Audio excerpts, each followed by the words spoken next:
こんにちは、笠尾です。漢字でわかる絵画と絵本の絵の深読み教室を始めていきたいと思います。子どもの日の5月5日ですね、上野公園に行ってきまして、そこで開催されている上野の森親子ブックフェスタに行ってきました。普段ですね、本屋さんではあまり目にしないような絵本にたくさん出会うことができましたので、今回はその中からご紹介したいと思います。またですね、この機会に出版社さんと話をしまして、以前はネタバレを恐れている出版社さんとかですね、著作権のこととかいろいろ気にされている方が多かったんですけれども、今回はですね、以前よりも絵本を積極的に紹介してほしいと言っていただけるような方もいらしてですね、大変嬉しいなと思いました。深読みできる絵本というのは何度もですね繰り返し読んでいく中でだんだんと内容が見えてくると、そういうものですので、見えないより見せた方が売れるということを、YouTube チャンネルでもねこのような場を使ってお伝えしてきているわけであります。実際その活動をしていた時にですね、その動画を見て絵本を買ったよと教えてくれる方も結構いらっしゃいました。そもそもですねネタバレして本が売れなくなるというようなことがあるのであればですよ、本屋さんでは絵本も漫画のようにビニールか中に包まれて読まれないようになっているはずではないですか。そんなこともありましてですね、著作権侵害に当たらないように、私のお話というのも、絵本の一部の引用というような形で深読みを紹介させていただいているわけなんですね。それを見てですね、買いたいと思っていたものをやめてしまうということはちょっと考えられないんですよね。でつまり深読みできる絵本の一番の特徴というのはですね、何度も読んでそれでどんどん深みが出てくると、それが面白いわけですから、それを味わうためにはやっぱり買っていただかないと始まらないということになるわけですね。これから日本でも絵本の絵を読む文化が大きくなっていくはずですから、皆様ご支援のほどよろしくお願いいたします。面白いと思っていただけるように動画も作っていきますので、チャンネル登録ですね、いいねよろしくお願いいたします。さて今回そんな奥の深い絵本を上野の森親子ブックフェスタで発見しましたのでご紹介していきたいと思います。前回まではですね世界観についてお話ししてきましたよね。で登場人物を取り巻いている環境が世界というわけですから、その世界を登場人物や作者ですね、作者がどのように見ているかっていうことですよ。その世界をどう見ているかっていうことが、世界観になるわけですね。前回はその世界観の変化ですね、その主人公の気持ちや考え方の変化、そういうものを表している絵本についてお花をあげるですね、それとかパラシュートというようなものを例に挙げてご説明しました。ここではお花やパラシュートについてちょっと考えてみたいんですよ。お花は自分の大好きなものを象徴していますよね。つまり大好きなものであるお花を集めるだけでなくて少女が変化してあげるようになると、その素晴らしさを絵本にしているということなんですね。パラシュートは何かというと自分を守ってくれるようなお守りのようなものを象徴していたということになるわけですね。このような象徴についてはですね、新たに手法を変えてお話ししていこうと思うわけです。ということで第3章は象徴についてお話ししていきたいと思うんですよ。で3の1節表彰、象徴と表彰は似てんですけど、ちょっと違うんですよね。象徴っていうと天皇は日本国の象徴である、その天皇と言われた時にみんなが象徴だなと思うと。で先ほどのお花ですね、お花は大事なもの、これも割と近いですよね。ですから君は僕の花だよみたいなことで、言うと、それをイメージしているものですね、意味しているものが分かりやすいと、それが象徴ですよね。で一方表彰っていうのは作者がですね、話している方の人間が適当に決めちゃうことができるんですよ。これをこれを、これを、何かとしようみたいなことですね。誰が見てもそれをイメージできるというものではないけど、この物語の中ではこれを、何かの代わりに表そうと、そういうものが表彰ですね。その表彰の効果を説明するのに引用させていただく絵本として、こちらです。日だまり社さんのチェ・ドッキュ作新訳ですかね、大きな手ですね。この絵本を引用させていただこうと、表紙中表紙それから見開き1ページぐらいというようなところでいきたいと思います。まずこれタイトルですね。大きな手。大きな手と言われてもここには大きな手がないですよね。じゃあこの大きな手は何を表彰しているのかっていうことがこの絵から伝わるのではないかと、思うわけです。でこの絵の方をですねよく見ますといかがですか？無駄なものはないというか、そのここの色ここの色ここの色全てですね単色でベタ塗りの状態ですよね。で余計なものは一切ないですね。これはまあメガネってことが分かりますし、ここに目が描かれているっていうのも分かりますし、でもそれ以上のものではない。お父さんがどんな感じの人かっていうのは丸っこいからちょっと優しいかなぐらいは感じますけども、特別何かしら思い入れを入れて、何かしら表現しようという感じはしないですよね。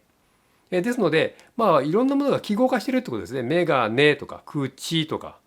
目とか線一本ですしね。そういうような形で描かれているわけですよ。ということはいわゆる何ですかね、こう気持ちを表していくっていうような具象的な絵と、それからだんだんそう削ぎ落としていって抽象化していきますよね。でさらに抽象化していくと、文字になるわけですよね。最初は象形文字だったものがだんだん形を整えて記号化していくわけですよね。ですからこの記号になった文字とそれから普通の絵の中間にあるのがこちらの絵みたいな感じに見えると思うんですよ。でそういうようなところに行きますと、もう無駄なものは多分この中にないんですよね。大体のものはみんな、重要なもの、作家さんにとって重要なものが描かれているのではないかと思えるわけです。じゃあこの絵が何を伝えているかっていうと、まずいつも言っている違和感はこの眼鏡にものすごい違和感を感じるわけですね。普通でしたらこんな目が真っ白になるってことはないわけじゃないですか。ですけどそこのところにわざわざ真っ白にしといて目描いてますよね。でこの子供の方ですね。子供の方も、お父さんを見てちょっとニコニコっとしていると、それ以上の情報はあまりないですよね。そうするとお父さんを見ている、お父さんは子供を見ていると、そこには何かしらの愛情は感じられますね。ということで親と子供の間の愛情がここで表現されていて、でそこには多分この目ですね、目というものが結構重要なんではないかというようなことを感じさせますよね。わざわざ白くしたところに目描いてるわけですからね。さてそのような絵とそれを表しているものとしてこのタイトルですよね。で両方ともこの本を表彰しているわけですから、これとこれは同じということは親子の愛情を、大きな手で表現しているということですね。でこれはなかなか一目で理解しようというのは難しいじゃないですか。そこで多分その編集されている方は考えたんだと思うんですけど、こういうスリーブですね、こう穴が開いててここにスパッと刺すと、で刺していくとこういうふうになって、だんだん刺すと子供をしっかり抱いていって、本屋さんでは多分このぐらいの感じになるんですね。でこの本何かなと思って開けてみるとここに子供が出てくると。でこの大きな手で子供を抱いている、そういう親の愛情だなと、お互い見合っていて、愛情がお互いにこう通い合っていると、そういうような時にそれを表彰しているものとして大きな手があるんだなということが分かるようになっているというわけなんですね。で、この中でもいきなり違和感ありますよね。でこの絵本の中にも、当然なんですけどこう白い真っ白の眼鏡をかけているお父さんが出てくるわけなんですよ。でこれをですね、これから皆さんに質問をいくつか出していくと。でそれについて皆さんと一緒に考えていくと。で私がこんな感じかなっていうことを言いますけど、皆さんはそれに合わせてですね同じように思う必要はなくて、皆さん自身でいやこれはこうじゃないかなみたいな意見がもしございましたら是非書いていただきたいと思うわけです。でここでですね全部お見せすることができないので、どんな絵本なのかっていう話とともに、この絵は何なのかっていうようなことを、表紙とかそれから中ですね、いつものように見返しですとか、それから中表紙、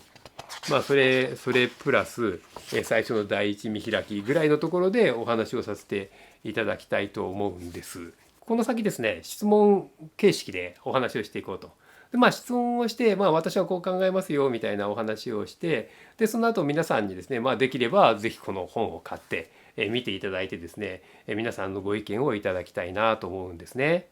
こと中身はあまりお見せできないところもありますので、私が引用できると、ここは引用だなと思えるというようなところをお見せしながらお話ししていきたいなと思うわけであります。で、先ほどですね、ここで違和感として眼鏡あげましたよね。で、この絵本ですね、実はですね、この白い眼鏡をかけていると目ないんですよ。目は描かれてないんです。で、じゃあなんでそれ目描かれてないんですかっていうことを質問の一番にしたいと思ったんですね。実はですね、ここ目が描いてあるのは多分これ表紙だからだと思うんですよね。先ほど言いましたようにここに目がなかったらアイコンタクトできないじゃないですか。そうすると親の愛情とこことをこう対比させるってことができないくなっちゃいますよね。ですのでこの絵本の中では全部真っ白なんだけど表紙に持ってきたものだけ目を描いているということになると思うんですね。ですので、この目が描いてあるのはこの表紙だけだと考えた場合この中にある絵ですね、それはみんななんで真っ白目がないんだろうというようなことをですね、それについて皆さんはどう考えるかっていうことを質問の一番にしたいと思うんですよ。で私はですねそれについてどう考えるかと言いますとこの目を見ているってことが大事なんだとこの絵本ではですね思ってると思うんですよ。ここではお互い見つめ合ってるっていうことを表紙だから愛情があるよっていうことを示したくて目描いてるんだと思うんですが、この絵本の中では一つもこんなことはないんですよ。親の方は白い眼鏡をかけていたら、目は見えない、目は描かれてないんですね。で実はですねこの眼鏡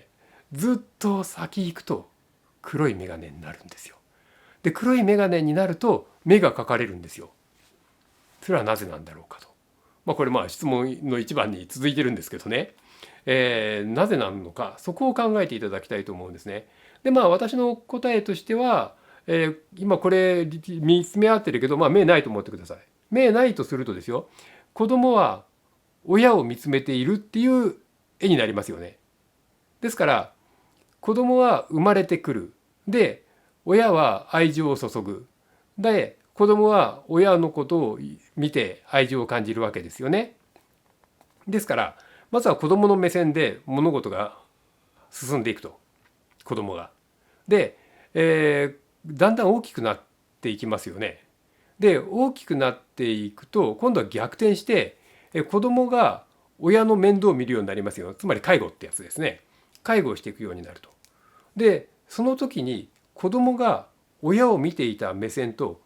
同じように見れるのかということですね。ちっちゃな時には親は親として見てましたよね。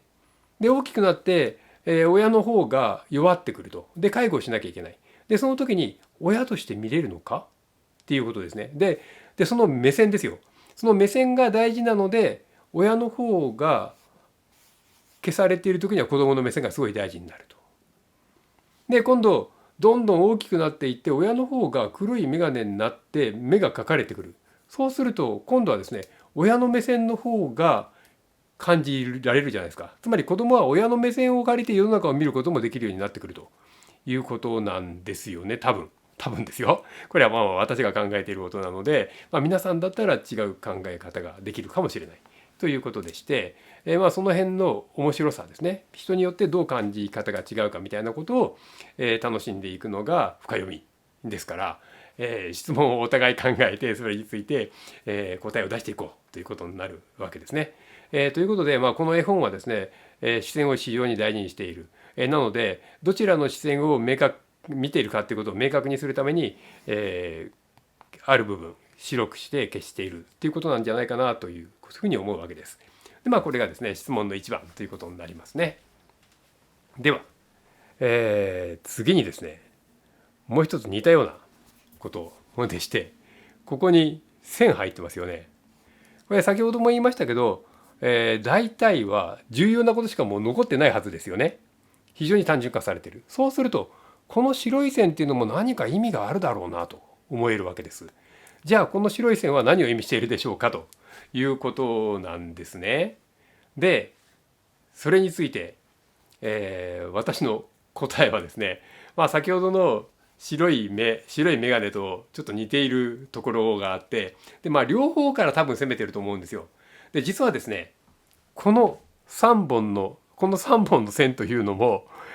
表紙だけなんですよ。私のルールで言えばですね、私のルールで言うと、この子供が親を親として見ている、親と見て見ている時にはこの線がないんですよ。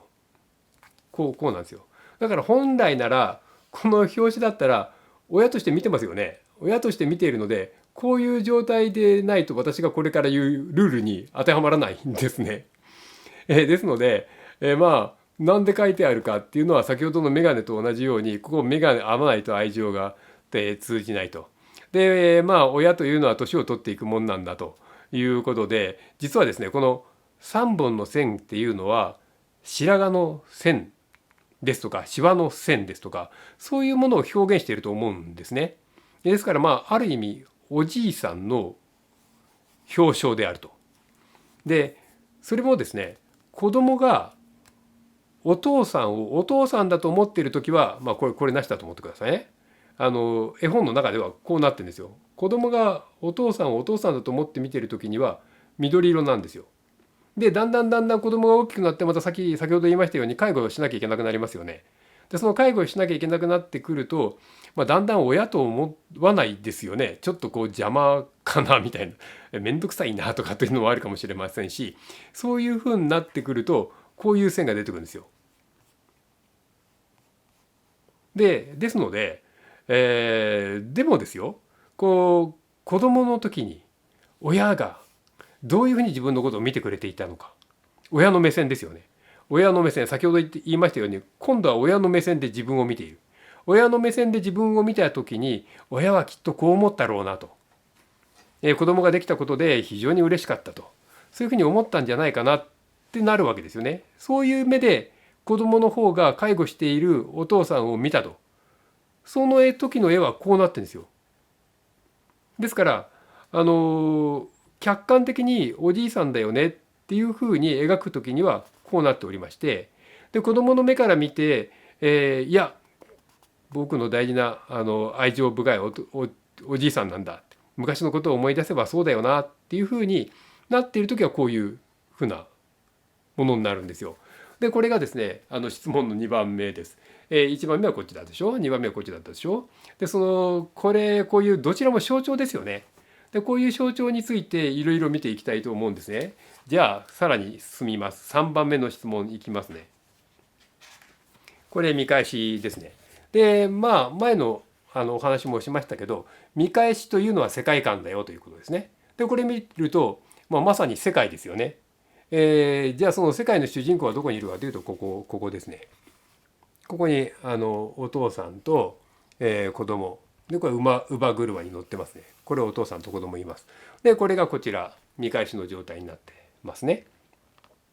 で、こういう町にいますと。でこれ本ですね、中見ていきますと、この木ですね、この木、この先も何回か出てくるんですよ。でこの木のこちら側っていうのは、例えば建物がですね、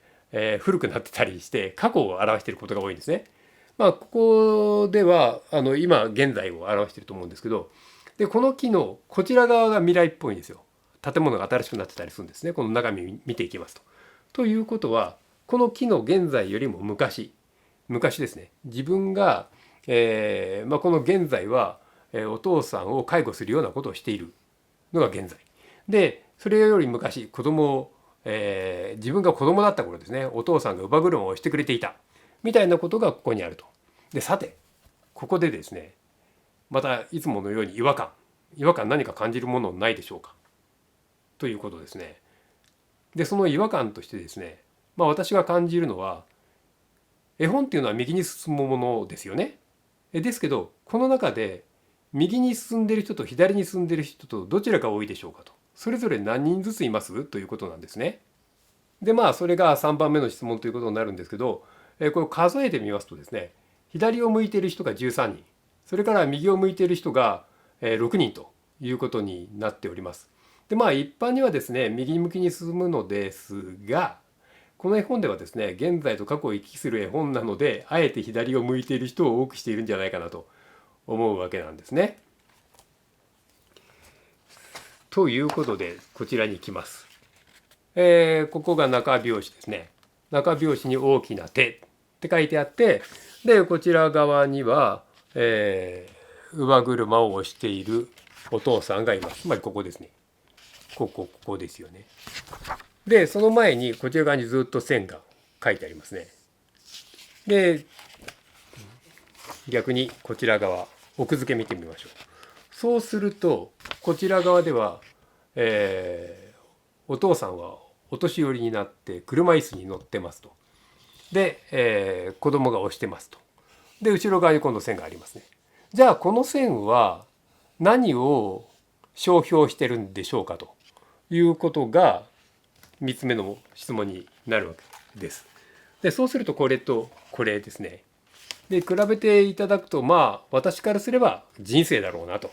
このちっちゃな子供の前にあるこの人生は前にあると。でこちらで言うと、お年寄りの場合は人生は後ろ過去のものになっているというようなことで、これは表彰しているものは人生だろうというわけであります。ではですね、他にも表彰しているところはこの本にはたくさんあるんですけど、最初の見開きですね、ここだけ引用させていただいて見ていきたいと思います。こちらですね、ここ丸く囲まれてますね。そして手がありますね。でこちらにちっちゃな子供が手でつないでますね。捕まえてますね。でこちらを見ると、ここに、大人がいて、でこちらに老人がいて、で老人を介護しているということですね。ここで、気づくこととしてはいかがですかね。ここの模様とここの模様は同じですね。っていうことはここの人とここの人は同じっていうふうに考えられますよね。とすると子供がいて、この人の子供がちっちゃい時でこの人が老人になったということは、ここでこの人はこの人に変わっているんだろうと思えますよね。でここではですね、先ほど言いましたように襟のところに白い線が3本入ってますよね。そういうわけで、この人は老人と思っているだろうと思うんですよ。お父さんなんですけど、もう介護しなきゃいけない老人だと。でも昔はこういうことがあったと。お父さんにあやされて自分は喜んでいた、そういう時代があったということですよね。ここでなんでここは丸でこちら側はこういう丸じゃなくてこういうふうに書いているのか、これは一体何を意味しているのか、何を表彰しているのかと、この枠ですね、この丸と四角、この余白みたいなことも含めて、これらは何を表彰しているのかということです。でこれが5番目の質問ですかね。で次のことで考えてみますと、この絵の中でいろんなものを表彰しているものがあると思うんですよ。でその表彰しているものを、挙げてみてくださいと。これが6番目の質問になります。でこの6番目の質問ですね、例えばこの本、積み上げられている本、これは何だろうか。でここに子供のいろんな顔をした人形がある、ラジカセもある、これは何を意味しているだろうか。でここに時計がある、ここにカレンダーがある、何を意味しているだろうかと。で先ほども言いましたように、この絵本非常にシンプルで無駄なものはないわけですよね。ですから何か意味があるはずだということですね。でそうやって考えてみますと、私の答えとしては、老人の後ろには本があるということは、老人が今まで貯めてきた知識がここにあるということでしょう。でこちらとしては成人になった、それまでの間に若い時代を過ごしてきて、今も子どものこういうですね、まだ感性豊かだと、いろんな表情ができると、そういう若者であると、音楽も楽しむってことですよね。でこういうような状態からこの知識がいっぱいあるという状態になるまでにどれだけ時間があるかと。カレンダー、それから時計、これは時間を表彰してますよね。ということで、若さ、それから老人の知識、その間への時間というものが3つが表彰として使われているというふうに考えられるわけです。ということで、このシンプルな絵だからこそ、生きてくる表象で表現される絵本ということになるわけですね。さていかがだったでしょうか。この絵本ですね、いくつか質問を挙げさせていただきましたが、それについて皆さんがどう考えられたか、私の意見とどう違うかみたいなことをですね、是非このコメント欄の方に書いていただきたいと思うんですよ。でまたですね、できればですね Zoom の絵本の深読み教室に皆さんに参加していただいてですね、この絵本を丸々深読みしていくと、この絵本を丸々深読みしていくというようなことを、もしもですよ賛同者の方がいらしてコメントにそんなことを書いていただけたら、そんなこともやっていきたいなと思っております。ちなみに今月5月23日8時からの Zoom 深読みの会はですね、蝶つがいキーキこちらですね、この蝶つがいキーキという絵本についてお話をしていきたいと思っております。またですね5月17日ですね、こちらちょっと早いんですけど、5月17日の絵本サロンループ中野区にあるループ中野さんですね、そこではですね絵本の絵の深読みセミナーを行います。で今回取り上げる絵本はですねこちらですね、古い線路の片隅で、これをですね皆さんにお持ちいただいて購入したり、購入していただいてですね、それをお持ちいただいた上で、お互いやると。ですので、そうすると皆さんが絵本を買っていただいて、これ本当いい絵本ですので、こういう絵本をですね何度も何度も読んでいくということで、発見力、洞察力、想像力がつきますので、それを鍛えていこうということができるわけですね。日本の中に、こういう文化がですね起こっていくっていうことにもしたいので、ぜひ皆さんに買っていただき、で私はそのループで、丁寧にですね一個一個の意味を紹介していこうと思っております。このようなことをしていようと思うんですよ。で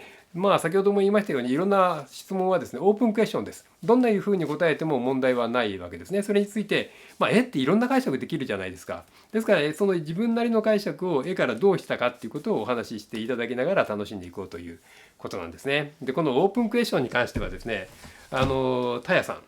こちらですね、タヤさんのこうして共に生きているという絵本がございまして、これもですね最後がオープンクエスチョンになってるんですよね。共に生きているって最後書いてあるんですけど、最後にクエスチョンマークが書いてあるんですよ。でそれは一体どういう意味なんだみたいなことで、タヤさんもオープンクエスチョンは面白いと言われていたので、できればですねこういうオープンクエスチョンに関してタヤさんと何かしらこう議論するというかですね、